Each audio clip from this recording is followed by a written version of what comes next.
laawolkisal ko laawol peewal e ɓantal. Mimi joni miɗo daraade ɗo si teno woodi lanndotooɓe lande goo feƴƴi lande ɓe. Inch'Allah haray o weltanama fota e batte jonde nden haray min toriki Allah subhanahu wa ta'ala yo Allah holando yoɓu on joddi muɗum nden o waɗa ko mandakke mo moƴƴe yawma la yanfa'u malu wala banun illa man atallaha bi qalbin salim. Haray o weltanama fota nam haray ɗen gandintine jama on fof haray wawugol natugol fi lande ɗen haray ko waɗugol étoile 61 ɗum woni star 61 e hoodere capanɗe jeego e go inchallah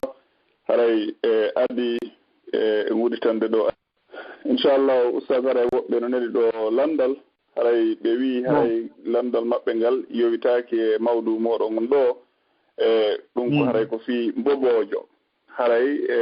o mbobojo ko honɗum l'islam o yewti fi mbobojo nde tawata noon mbobojo wawata wolude wawata janngude haray kono kankadi o rewa e Allah haray ko honɗum woni ko l'islam o yewti fi mbobojo.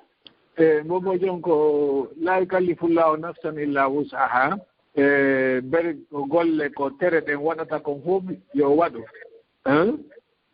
bere ko hunnduko kon waɗata kon ɗum ɗon o eɓɓa o miijo fi muɗum mana joni fi jurugol ngol si ari salligo o daro o habbira o daroro bere ko wawayno janngude kon o turo o sujja o ɓanto ɗum ɗon haray wayro haqqille ɗe no timma haray sari ano yamirimo yo rew Allah no Allah taƙinanimo noon haray golle ɗen himo habbora amma konngol ɗin yewtereji ɗin ɗum ɗon haray mo yaafa ɓayro Allah o ala no haala mo o gollitira ko haala on fuutimo kono haqqille ɗe no tabiti ɓayno no haqqille ɗe no tabiti mo wawa hollede ha o nana o faama ɓayri mo nande ɓeri ko faami ɗon kon o gollitira ɗum ɗon. Nam jasakumullahu khayran mi wuttan ɗo attiɓe naatete ɓen ɗo inchallah aray ɓeɓe numéro mo lannitode ɗo ɗen 717 ɗum woni 717. assalamu aleykum. assalamu aleykum wa rahmatullahi on jarama ustade nala to ɓengode ustade no heɗitende inchallah. awa assalamu aleykum. waleykum salam nala toon. eyi mi landalal ngal ko mako ɗon kon fi janngugol tabara on haray on wawi joɗodagol e pay koye ɓe janggida groupe kako mo ɓe janngu feere kadi ko saayi hombo janggete komo ɓe janngu feere se o waɗiri jamma ɓuri moƴƴude. awa mo ɓe ƴetta defte ne min janngira goto awa mo ɓe janngana hoore mum. ok hara min waɗali groupe men jooɗi jonde wotere ne wona waɗugol groupe joni aɗen jangge no joni mo ɓe tawi andi joni inni ɓe janngoy ɓe wata janngoyde ma ɓe ama janngoyde a wiide mo ɓe ƴettu Qur'anare nden ara mo ɓe jooɗo seraɗa jannga si gayni wallina yaha. awa on jarama yo Allah waɗan on joddi aljana waɗa barke paykoy nani. assalamu aleykum. barakallahu fik shukran jazakallahu khairan. jarama nam haray ɓe gandintina jama on ko waɗugol étoile 61 ɗum woni star 61 e hoodere capanɗe jeego e goho inchallah fi wawgol natugol ko lande haray ɗe guttana ɓe hikkitiɓe ɗo nene rahmatullahi sow assalamu aleykum. nene rahmatullahi sow assalamu aleykum. onon ɗo waɗa Cheick Oumar BARRY innaɓe ɗo haray nam haray mi wuttana hikkitiɓen ɗo inchallah nene Bintu assalamu aleykum. waaleykum salam wa rahmatullahi on hiire jam. nam on hiire jam nam ustade no heɗiti en ɗo inchallah. allo ustade assalamu aleykum. waleykum salam wa rahmatullah. min haray landalal ngal na ko yowondire yewtere nden ɗo mi anda haray so nde wawi posude to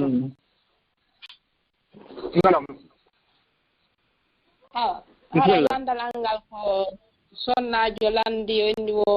mo faala mo mari ɓiɓɓe nayo kono haray o heɓa o wawani janngude taw moƴƴa joni noon mo faala haray kuppindirgol jiidi makko nin hayso ko wano duuɓi 5 ma 6 fi o daaro so wawa e kippingol Qur'an o si tawi ɗum ɗon no haray aldanamo e bakkat.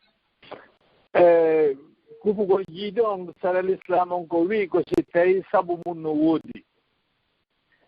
ko woni sabuji waɗede hawndi kupa jiido on ko lorra si tawi lorra no woodi lorraji ɗon noon ko eɓɓeteɗi tawi lorraji ɗin ko fewtiɗi wonki yani lorra e wonki ɗum hara ɗinɗo lorraji ɗon islam o inniɗi ko lorra si tawi noon wona lorraji fewtuɗi wonki wona bonnayɗi tere bani adama mana bonnata gite bonnata hoore bonnata koyɗe ɗum noon ɗin lorraji ɗon haray wona ɗin noon islam o inni ko lorra yani sabu honno e ndelan gurdan aduna ɗan tun qur'ana on no wi yo on tigi wakkilo o golla ɗuma no fawo e allah o golla mana ko wala taksulu ano taksulu awladakum inna qatlahum kana khitan kabira ɗum ɗum gasata qur'an on no yewti wondema si tawi ɓittene no woodi wata on tigi hulu sabu ɓittene nden allah subahanahu wa taala no wawi arsikudemo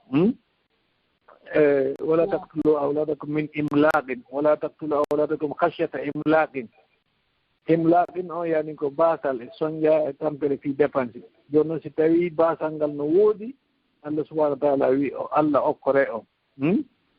اوكورابه تاوي باسانغال دون تان نغال اري الله ادda be adda no nakere arsikaaji mabbe ni joni hara jiidi ko islam o wi kon don tigi muyne duubi didi so gayni muyne duubi didi o jetti ɗon kadi o sowike ko yata leddi jeena e balɗe sappo haɗa duuɓi tati timmi ere on espace ɗon no wawi innede oɗo no hawrani e neɗɗo wonɗo honno ndelan heɓuɗo cella par ce que ɓe ɓiɓɓe ɗo kadi honno ndelan ko arsike go'o goɗɗo anda honno ndelan arsikaji ɗi woniri so tawi tun on tigi andi wondema ko sabu fi hunjagol qur'ana tun ɗum noon taƴinta on tigi jiidi tawi noon ko sabu nawnare nde o mari kanko haɗanemo jiidade ɗum noon seeɗa no newna yo tawi jiidon fiyota o tilfo kanko kadi kanko mo wooda ɓiɗɗo aro on woodaka on jarama albarka allah ɗo jeddare ok baraka shukran barakallah ɗam haray ɗen wuttana hikkitiɓɓen ɗo e neni ramtullahi sow assalamu aleykum neni ramtullahi sow assalamu aleykum wa aleykum salam wa rahmatullahi wa barakatuh waɗinaɗe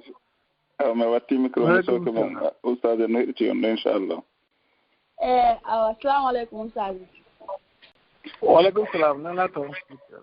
jantum haɗa min ko mari ko landuto ɗo na ko yowndiri e ko landal yewtu ɗon kon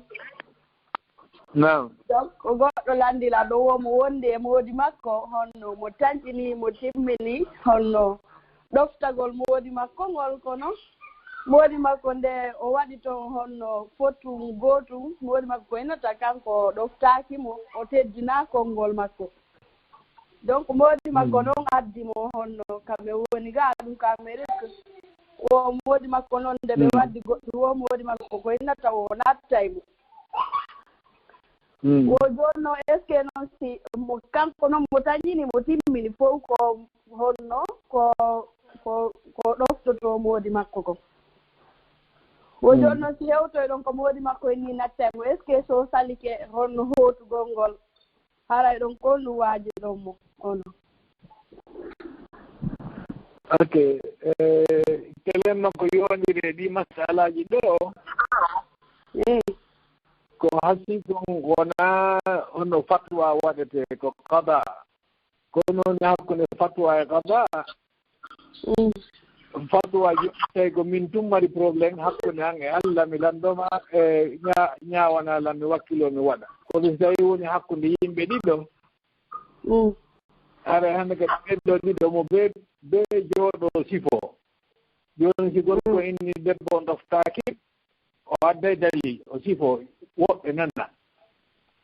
ɓe ndaara est ce que ɗum ɗo ko gonga si debbo inni kanko himo ɗofti moodi makko kankadi o sifo e yeeso gorko on ɓe ndaara ɓe taske est ce que ɗum ɗo ko ɗoftare conta odduma ɗon ɓe anndata ko hombo mari gonga hakkunde maɓɓe ɓe ɗiɗo odduma ɗon ɓe jonita jom gonga mana joni tawi gorko on soñji debbo on yo debbo on hollutu woɓɓe ɓen noon ara yewta hakkude maɓɓe debbo on sifo gorko on sifo ara goto toñali oya mo ɓe maɓɓe sifo ko fewndi kon tigi no fewndori noon tigi on tuma ɓen noon annde ɓeeɗo ɗiɗo ko hompo maɓɓe mari goonga si tawi gorko no mari goonga debbo inne yo accu o waɗa ko gorko on faala ko tawi ko hono an kanko kadi ko debbo on mari goonga gorko inne yo accu wata hollu debbo on baawal sabu o ko innete ɗoftaare ɗo mesure alaa inneteeɗo ko o mesure ɗo piiji ɗin no ɓurda gorko ko no woodi hunde kaari kanko o waawi yaafaade naa e hunde no woodi gorko goo kanko o yaafotaako no woodi woɓɓe piiji goo hara faaleji maɓɓe no ɗum ɗi woɓɓe no hawri jooni noon ko ɗum waɗi jooni e waata anndude min kam woni jooni ko honɗum debbo on waɗi haa mi innaawa jooni ɗum ɗo mo waɗii ɗum ɗo hare o ɗoftike moodi mum moodi makko alaa haqqe lanndagol mo yo ɓeydu ma mi waata anndude ko hon waɗi minna gorko on debbo ma on ko waɗi ɗo kon no manki ko woluɗaa ɗo kon hina mari goonga mi waata ɗumannaade jooni komi innotomo kanko debbo on yo etto jooni o holla woɓɓe goo ɓen noon yewta hakkunde maɓɓe hala ko yewtere jokkere henne wonaa yewtere ñaawoode wonaa hawre fino ɓe waawa wondirde no moƴƴiri hara ko fii ɗum ɗon kanko debbo on woni hollirde ɓeeɗa wonaa yawagol moodi makko wonaa yawangol kadi moodi makko moƴƴireji ɗe woni waɗande mo ɗum gorko on tawi kadi annda wonnoma debbo on ko bani adama wonaa honno e ndelan ko haala huutorɗo e bani adama kañ kadi no mari ko welataɗo no mari ko mettataɗo no mari saa e seydi no mari saa e welti e wata piiji ɗi fof wata wonde noon ndigi faalira noon 100% saa e wo saa saa ko hara no weli saa ko hara no metti donc muññodira hoore ɗum noon jooni noon hara on tigi no mari ko o wullito kono so o wullitike ɗo wona honno mo wonde e bureau makko ɓe nga tawi noon o wullitike ka bureau makko ko probléme ji tum ɓeydoto par ce que honno ɓe toujours ɓe inna e bureau maɓɓe oɓe honno ɓe yiɗa bureau maɓɓe ukko ka foyer maɓɓe kamɓe ko kamɓe honno ɗumannoto foyer maɓɓe o kamɓe dirijata nder ton ɓe yiɗa ko yimɓe ɓe dirijata toon ko jooni noon kadi noon hara ko honno noon ɗon kadi par ce que sa wullitike kadi koyo woni hawre kamɓe nene maɓɓe hara haaltaake ɗum ɗon kadi jooni fiiji ɗin ɓe mesure faaleji gorko ɗin ɓe ɗi mesure so tawi mo faala ko gorko faalete ko ella o ala e mum kono jooni ko honno anndirde wondema jooni debbo on timminaali honno anndirden so tawi woolaka e wata anndude ka ti jooni par ce que jooni ɗoftaare ko inete ɗoftagol ngol no ɓuri wiigol jooni defugol e wuppugol e layɓugol no ɓuri ɗum ɗon jooni noon ko debbo ngo woni waɗde kon e wata sifaade ka radio ɗo wondema kanko ko ɗum ɗo woni waɗande moodi makko jooni noon so tawi ɓenni jooni wata gooto ukkito tawi noon ko faaweji gorko o feƴƴiti est ce que hara en tooñal debbo on hara de tooñal ok jooni noon so tawi noon jooni ko honno e ndelan ko debbo on kay kadi ngaamelo makko mo ɓuri feƴƴitude est ce que ɗon kadi hara e honno e ndelan en tooñaali gorko on jooni wota ɓe innu wondema yewtataake innugol yewtataake ngol ko uddugol dambugal moƴƴere yoɓe jaɓo ɓe yewte si yewtama ko ɗon moƴƴere nden heɓoto mo ɓe wawa jippitaade seeɗa ɗuytake seeɗa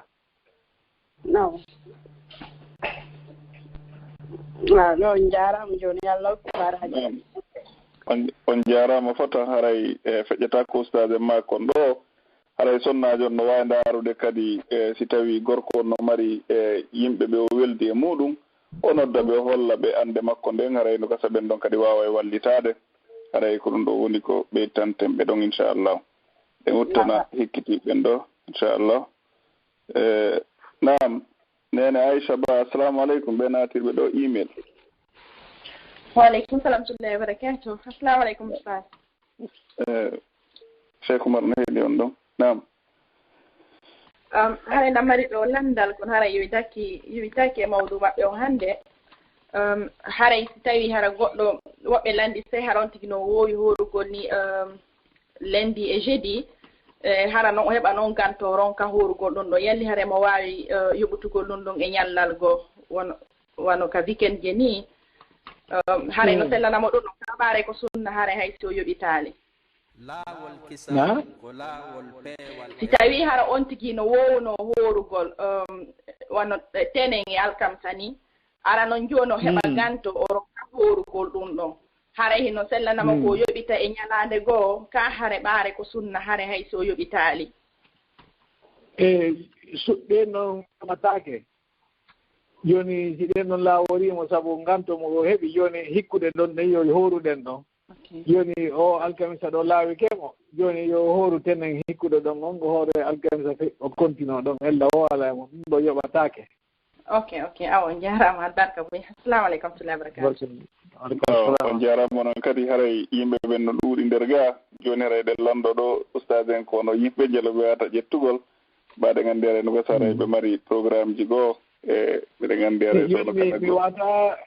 mi wata calculde yimɓe ɓen kono miɗo wawi wiide ɗo miɗo e nder 10 minutes miɗo wawi continuade 10 minutes kadi aywa inchallah nam nam haray miɗo uttana ɓe hikkitiɓe ɗo e naatiɓe ɗo email nene Fatima assalamu aleykum waleykum salam waleykum salam wa rahmatullahi nalato awa nam oustade no heɗiti on ɗon assalamu aleykum oustade waleykum salam nalato nam haray lamarɗo landal haray na noon ko yewti e mawdu mon on haray lamarɗo paygol no metti seeɗa haray ko kon no ɗumandi no satti seeɗa haray tawi wonaniɗa si jannemo naw tawi ɗa wawi mo taƴindirande ayeji juutude ɗe ni ma ko nokku ko naadindirte ni ko ñunketeɗo naadindire wawi taƴindirde ha soti filli nankemo ko neeɓi après ɗengal ngal fuɗɗoto wowtude seeɗa kono aɗo yewti wowtu tawi wawi mo waɗande kuntoy manno no wawa sellude ko on tigi taƴinanamo seeɗa ƴetta ɓii gon hara toujours hara on tigi no anndi wondema kalimaji hanuɗi yaadude ɗin eɗi hana yaadude ɗin hara on tigi no anndi mo wawi wadde kalimaji ɗiɗi ma tati no fay kon ko wawiri o kono hara wona kalimaji taƴindirteɗi ɗin woni taƴindirde ko be o jokkindira ha o fay kon ko wawa tawi ko ɗiɗɗiɗi o waɗirta ma gotu o waɗirta ha o wowta après o waɗa ɗiɗɗiɗi ha o wowta après o waɗa tati ha o wowta masalan joni wigol bisimillahi arrahmani irrahim no mettanimo fii joni noon o wiyamo bisimillahi o naɓa ɗin ɗon ɗiɗi wona yowi bismi o ekkitamo ɗon ɗon ha o inno kadi allahi o ekkitamo on ɗon ko wi o ekkitamo ɗi ɗiɗi bisimillahi on tuma arrahmani arrahimi ha ɗin ɗon ɗiɗi kadi o wawaɗe on tuma noon so wawoy o inna bisimillahi arrahmani irrahim ono wigo alhamdulillah kono wona yo wi alhamdu ha neeɓa o inna kadi lillahi ko ekkitumo alhamdulillahi rabbil alamina ɗi ɗiɗɗiɗi après noon o hawtinire alhamdulillahi rabbil alamin wona noon kono koyo ndaaru capacité pay konko kono hara wona yo taƴidir e konnguɗi ɗin hara firo majji o bonay no ɗi yewtirte noon tawni ɗo joni lillahi rabbil alamina hare haala kan sellatano wiiri ko ɓe winna alhamdu on lillahi on e rabbi on wataka takkiɗiɗede kanji ɗiɗi toon lillahi rabbi wata gasude tawano wiide alhamdu lillahi ɗawa wiide rabbil alamina kono a wata wiide lillahi rabbi kono haɗa no woodi hanaɗi tokkidirede eɗi hanaka tokkidirede joni noon so tawi tun ko hanaɗi tokkidirede ɗin o tokkidiri hay so taƴidiri aya on ella o alani ella alara on jarama Allah yoɓu baraji amin ya Allah ndam haɗa miɗo uttande ɓe hikkitiɓe ɗo natirɓe ɗo email maketeɓe nene Aissatou assalamu aleykum waaleykum assalam wa rahmatullahi wa barakatuh ndam oustade no heɗiti on ɗon assalamu aleykum oustade waaleykum salam wa rahmatullah min lamari landal ɗo kono na ko yowdiri kon e Bayaana on hannde angal ko si tawi hara on tigi no fodi Allahu horangol mo joni si tawi on tigi wawi anniyade hawtindira wana ñande ñalande hooretende sunna si tawi hara no wawi marsudude nde wawi foddude Allah wonde ma hoorenemo ñallal oɗangal e tenen ma fodi Allah hoorenemo balɗe ɗiɗi waɗangal tenen e alkemisa ara ella ala e muɗum on tigi heɓa baraji ɗa sunna on kadi e muɗum heɓe ɓayde ɗon ko fii heɓugol ñalande nden waɗirɗa a heɓa ñalande nde heɓe baraji ko waɗata ko ɓayde a hawraniri e ñalande ok wawa Allah on jarama oustaz Allah yoɓu joddi aljanna assalamu aleykum barakallah ok shukran nam Cheick Oumar haray ƴettesoɓe no neli ɗo ɗe lamdal haray ɓe maaki ko on ɗum wasi ɗon jama on nde tawata neɓata hajju hewta haray ɓe anndi haray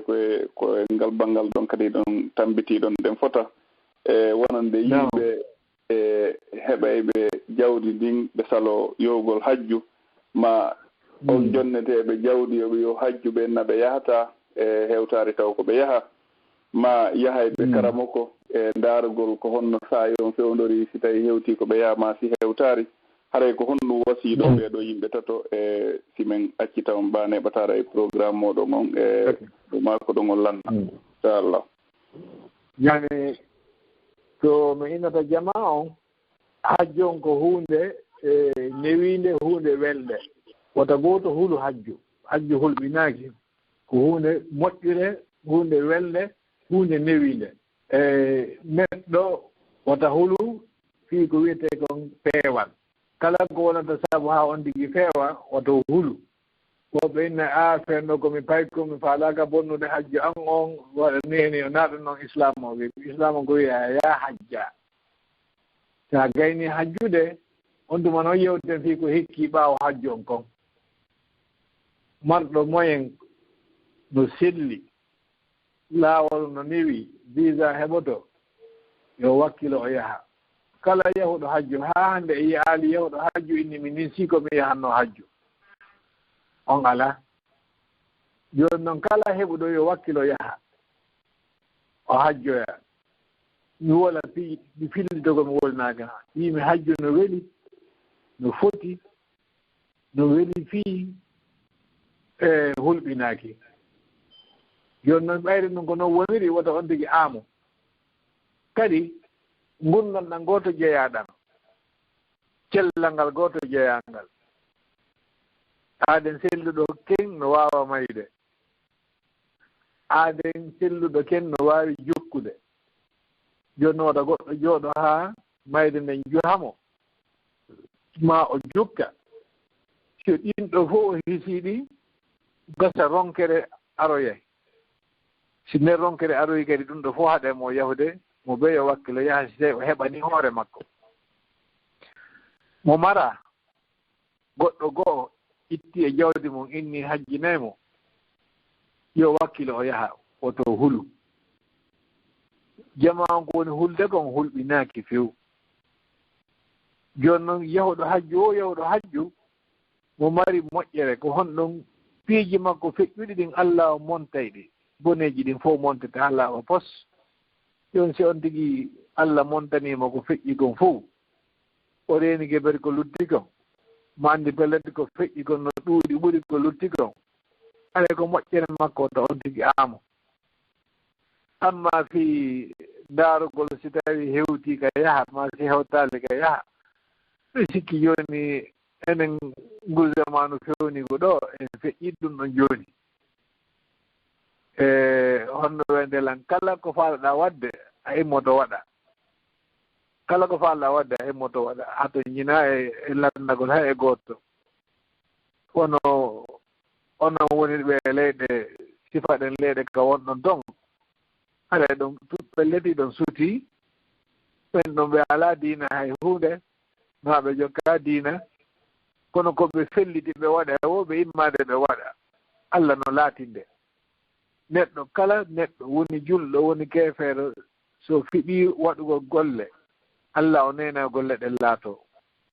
hato ñina landagol e goɗɗo si tawi ɗum ɗon no moƴƴani o si moƴƴanamo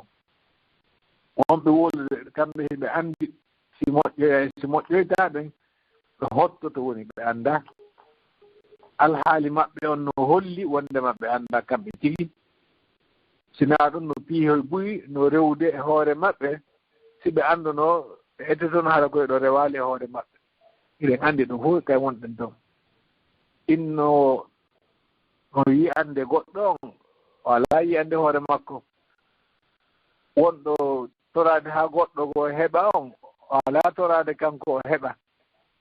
no fof holli wondema haray ko belɗere wawgol haala ko ɗum ɗon addi ɗi piiji ɗo wonaa wondema haqiqa no e muɗum wata gooto lanndo si yahay e si accay jooni si tawi neɗɗo no humpa ko honɗum Allah o waɗantamo nulaaɗo no holli laawol wargol istihara salatul istihara jooni noon on tigi ekkito ɗum noon o waɗana hoore makko l'istihara ɗo e innude goo jooni e goɗɗo ndaaranmo yo waɗi istihara on Allah subahanahu wa taala suɓanoomo ko ɓuri moƴƴandemo kon o waɗa ɗum noon haɗa ko ɗum ɗon mi mari komi wasiyo fi yahoɓe hajjuɓen si on tigi wakkilo yaha ka ɓuri neworandemo o siko ka leyɗe jannane ka won ɗon toon ɓuri newaade on tigi rew toon o yaha tawi ko immagol toon ara ga kadi yaha yo eto o yaha kono wata Allah newnanmo waɗugol moƴƴere o heɓa laawol no waɗira moƴƴere nden o haɗa hoore makko waɗugol moƴƴere nden hara ɗum ɗon kadi no jeeya e ellaji e neɗɗo duwa rentade e muɗum yo Allah huntan en haajuji ɗin moƴƴina battoyɗide inin danda en jarriweede naam amin ya amin duwawji moɗon Cheick Oumar haray sa yon hewti komin acci taw haray meɗen weltano on haray miɗo faala ɗum ɗo haray komin woni jeejuɗe on haray ko honɗum marɗon ko wasiyoɗon jamma on nden tawata haray meɗen anndi koko banngal alqur'an hiɗon tambiti ɗum ɗon fota haray hiɗen anndintina jama on ɗo kono Cheick Oumar BARRY namantugol ɓe fii hiɓe ɗo hannde haray hiɓe wakkilani en hellal ngal banngal ɗon fota haray jama on ko honɗum marɗon ko wasiyoɗon jama on e fii wallitagol paykoy koye fii janngol alqur'an Cheick Oumar mi wasiyoto kala neɗɗo heɓuɗo feere yo ɓannudu paykoy koy ɓe jannga qur'an on no ɓuri neworande ɓe wo woɓɓe ɓen no gasa ko ɓuri newanaade ɓe ko kamɓe ɓe yaha ɓe janngoya ɓe ara ɓe janna paykoy koy ka suudu woɓɓe no gasa si ɓe kawtiri ka alqur'ana wona janngeede ɓe naɓa paykoy koy ɓe janngoya e ñalaaɗe de l'école janngeteeɗe tawde kadi alaa sifa ɗum ɗon no woodi si weekend ji ɗen no woodi ka janngoyte ɓe yaha ɓe jannga alqur'anaare nden janndugol koye paykoy alqur'ana on feeno ɗo no mara no wondan en nafa aduna ɗo no wondan en e nafa laakara janngugol qur'ana on wooɗa haa Allah subahanahu wa taala reena paykoye men koye e ndeer fitnaaji e bala uji buyi wonɗi e hoore leydi ndi tentini telen wono tonɗe Allah waɗe qur'ana on wonana on tigi hijaabu waɗe kadi Allah hoynayi newina ne'ugol paykoy koye hoore hakkunde onno e ndelan ɓe yimɓe ɓe wona julɓe kadi galle ka alqur'ana woni wo ka alqur'ana woni ɓen galle ɗon ɓe wirtotaako mi innaali Allah addantaɓe sattende seeɗa kono kala sattende nde Allah on addani ɓe Allah addananayi ɓe no newori hara ɓe wirtaaki ɓe waawi wonde ɓe heɓi ɗe probléme hoy kono Allah addanayi ɓe solution ji laɓaaɗi hara ɓe misali e batte ko ɓe wonno e nder mum kon haɗa komi toriimo ɓe yo ndaaro no waawiri noon woɓɓe no ƴettude toon paykoy adda ga ɗum ɗo miɗo golle miɗo jokki ɗe moƴƴa kono mo ɓe yo calcule moƴƴa ƴettugol paykon toon adda min sago an on wona yo paykon kon letto fii alqur'ana o wona yo soñjo fii alqur'ana o wona yo sabu alqur'ana won haa o soñjo sinaa ɗon e saa e goo no waawi wonoyde o aña alqur'ana o inna ko o alqur'ana ɗo soñjila ko sabu o alqur'ana ɗo mi soñji haɗa paykoy koye fotata paykoye goo are no newi no weli fi yahu Afrique janggo alquran are no kanko dum lordata ma hunde pay ko gono ton ɓe ari ga sabu ko ɓe honno wendelan addaga kon are no mettiɓe ko ɓe itta ton piiji fof no woodi ɓe addaga e tampereji ɗum waɗa ha saba ɓe aña janngugol ngol e hoore mum woɓɓe maɓɓe woni sansanediji ɗin e hannde kadi hari ko aaden newiɗo jooni wona aaden sattuɗo jikku mettuɗo fii aɗa mo beyo ndaaru Allah haali mum on kañum ndaara Allah haali payku mum kon ndaara Allah haali ka o woni ɗon o ndaara kadi Allah haali ko aw yahata ɗon tawi ko Afrique ka o addete on tigi heɓɓata ɗi piiji ɗo fof ara toujours wona yo payku ko hunjo qur'ana ma o ara janngugol qur'ana o perda payku makko ko sabu alqur'ana o koyen etto ha hawtodiren hara en heɓay qur'ana on heɓiɗen mo e payku men kum wona yen inno ɗumɗa ɗum faɗen ɗumaɗa aɗen ɗo tori kala waɗɗo marɗo feere etto wakkilo janna payku ko qur'ana on ko hijabu qur'ana on ko uddital qur'ana on ko peewal qur'ana on ko yo lekki Allah e ɗum piiji boyi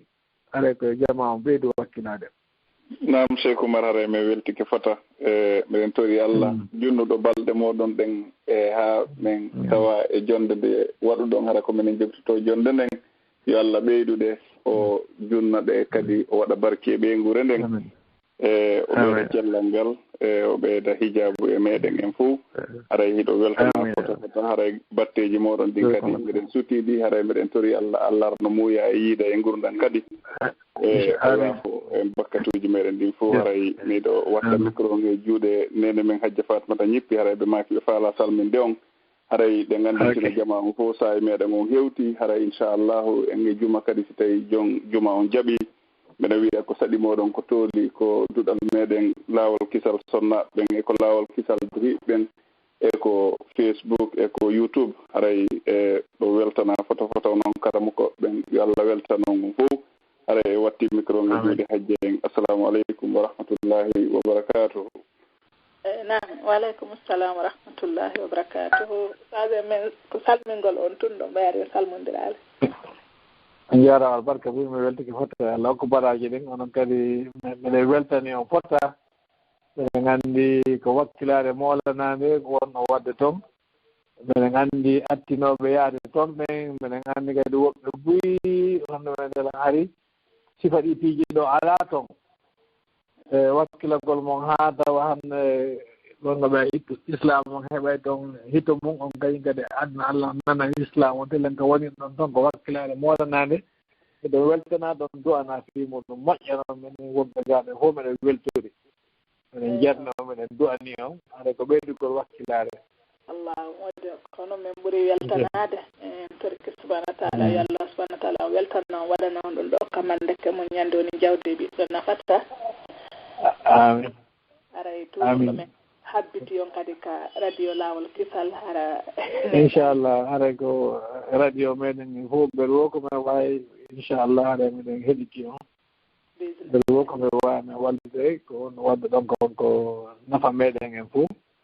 Inchallah mbiɗa anndi laaɓi buyi darsuji anndi ka suwar men hayati sahaba haɗa Cheikh julde no hettade feƴƴina jeɗɗo mo tawi ɗe weƴƴini jarama fof mbiɗa weltani o awa gasi minen kadi mi weltike batte balle ɗe fof yo Allah subahana taala hawtodiren fof ka jannatu amin amin amin min salmini ɓe guure nden fof hara en hompude albarka ɓuri min jarama jazakumullahu khairan albarka wayyakum assalamu aleykum warahmatullahi wabarakatu waaleykum salam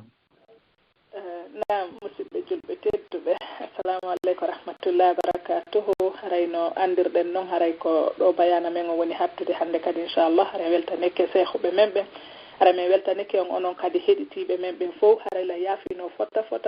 ka laawol kisal fi sonnaɓe hisuɓe ka duyiɓe hisuɓe e mi aresiriɗo buyi no andirɗen noon sino bayanan no wadde mi aresiray direct mi naɓa toon kono haray mi aresiriɗo ha goɗɗo mi wejjita activude mode avion on haray goɗɗo noddi ɗum ɗon haray fof kupi joni haray ɗo ko be habbo ɗen ha ɓe monta bayana o Incha'Allah min artiroyaymo ka laawol kisal ga ɓay haray ko 22 minutes tummi wawi aresirde e bayana on ko lande ɗen tummi wawi ɗo ɗum ɗa haray goɗɗo noddi ko ɓi haray ko ɗum ɗon waɗi haray ɗum yaafino fota haray on weltanama on foppo moɗon en turki subhanahu wa taala yo weltano en e fof meɗen haray e yallah hisin en hisnana en famille ji men ɗi fof haray ɗon invita ka laawol kisal fi sonnaɓe hisuɓe e ka laawol kisal fi du'iɓe hisuɓe inchallah haray ɗon habba e no andirɗen noon haray ka aduna ɗo haray ko oɗo islam tun woni ko wawata waɗde hara anisali ko aduna ɗo ɗe e turki subhanahu wa taala yo allah lanɗon niwnan en e jokkugol dina men kam e hara kono allah subhanahu wa taala yiɗiri no e haray kala faalaɗo natude ka laawol kisal fi du'iɓe hisuɓe haray ɗon wawi contactude Oustaz Abdallah e Allemagne direct haray numéro maɓɓe on ko 00 49 17 29 95 81 07 haray ko numéro maɓɓe on noon ko 0049 17 299 58 107 haray ko numéro Oustaz Abdallah on noon haray so noddi ɓen ɗon on waway ɓe hendade e ɓe renseigné on kala ko woni ka laawol kisal fi du'iɓe hisuɓe e ma ɗum sagata ɓen kadi ka laawol kisal haray ɓen ɗon kadi hiɗon wawi ɓe noddude ɓen ɗon kadi hiɓe wawi ma windanon men ka laawol kisal sina ɗum kadi ɗo wayla noddude men kadi e 0044 798 32 81 716 ko ɗum woni 0044 79 83 28 1716 e kala kadi faalaɗo sarsande ustasiɓe men ɓe lagine haray foye mum ko saɗi ko toolin haray min weltanike on fota ko wona seeɗa haray en turki subhanahu wa taala yo weltano en fof meɗen haray en hattay ɗo hannde inchallah haray en yontere hannde si joyi yontere hannde jaaɓi haray min inni on assalamu aleykum wa rahmatullahi wa barakatuh. Waaleykum assalam wa rahmatullahi wa barakatuh. Nene hajja Fatmata ñippi haray on kaddo weltanama den toro Allah yalla weltanon o junna balde modon den o moƴƴina battane on haray musidɓe julɓe tedduɓe adi jonde meɗen den gasude ɗo haray meɗen andintina inchallah hikka suumaye on haray hiɗen mari yewtereji waɗayɗi hakkude fana yalansara on inchallah haray noon ɗum ko wonata koye alattire nden inchallah e dimanche on ɗum woni e sonde kala haray en mari karamokoɓe meɗen senotoɓe ko radio meɗen laawol kisal e yewtana en fi suumaye ko honɗum woni moƴƴereji hanaɗi waɗede e suumaye ko honɗum